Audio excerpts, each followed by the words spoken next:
Bonjour à tous, c'est Thomas de Ludovox, bienvenue dans ce Ludochrono. Aujourd'hui, nous partons pour le monde de l'espionnage, car nous allons jouer à Link, un jeu de 4 à 8 joueurs qui se joue à partir de 10 ans pour des parties d'environ 30 minutes. Donc dans Link, c'est un jeu qui va se jouer en plusieurs manches. À chaque manche, il y aura 2 joueurs qui seront des espions. Leur but, ça va être de trouver quel est leur partenaire, car s'ils savent qu'ils sont espions, ils ne savent pas quel est l'autre espion pendant la manche. Le but des autres joueurs, qui seront donc les contre-espions, ce sera d'identifier quels sont les 2 espions et éviter qu'ils se reconnaissent. Alors comment va se passer une manche? Tout d'abord, on va piocher une carte dans chacun des tas qui sont ici. Ces 2 pioches de cartes qui sont rigoureusement identiques, il ne faut pas les mélanger. Donc sur ces cartes, il y a une série de mots. Alors avant le début de la partie, on aura décidé avec quel mot on va jouer. Là, on va jouer avec le mot 1. Dans le cas présent, ce sera le mot requin. Et on va compléter de façon à ce qu'il y ait une carte par joueur. Donc, par exemple, si on est 6, je vais rajouter 4 cartes contre-espions qui ne portent aucun mot, qui ont des points d'interrogation. Alors, les cartes sont évidemment piochées face cachée. On ne sait pas quels sont les mots de la manche. On va mélanger ces cartes, puis on va en distribuer une à chaque joueur.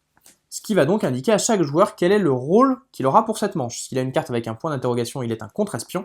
S'il a une carte avec un mot, il est un des espions et il faudra qu'il trouve son partenaire.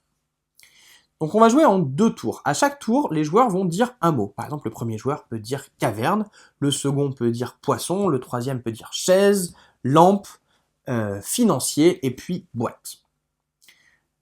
Les espions vont essayer de trouver qui est leur partenaire, et donc c'est pour ça qu'ils vont donner un mot qui est en lien avec le mot qu'il y a sur la carte. Par exemple, on a un joueur qui a dit poisson et un autre qui a dit financier, eh bien c'est parce qu'ils cherchaient l'un et l'autre à faire deviner requin, à faire comprendre à leur partenaire qu'ils avaient bien vu le mot requin. Une fois qu'on a fait ce premier tour, on fera un deuxième tour où chaque joueur donnera un mot supplémentaire. Donc les espions peuvent soit continuer à donner des indices à leur partenaire, soit essayer de dire quelque chose qui n'a rien à voir pour brouiller les pistes. Car en effet, les contre-espions ont peut-être trouvé qui étaient les 2 espions, et eux aussi peuvent essayer de brouiller les pistes en espérant que les espions ne se retrouvent pas. Une fois qu'on a fait ces 2 tours où chacun a dit un mot, tous ensemble, les joueurs vont pointer du doigt les 2 personnes qu'ils pensent être les espions. Donc, en faisant comme ça si on n'est pas espion, ou en se montrant soit est celui qu'on pense être son partenaire si on est un des espions. Et là, on va marquer des points en fonction de la situation. Si les espions se sont correctement identifiés, ils vont marquer des points. Si jamais ils se sont trompés, qu'ils ont identifié à tort un contre-espion, eh bien ils devront donner des points à ce contre-espion.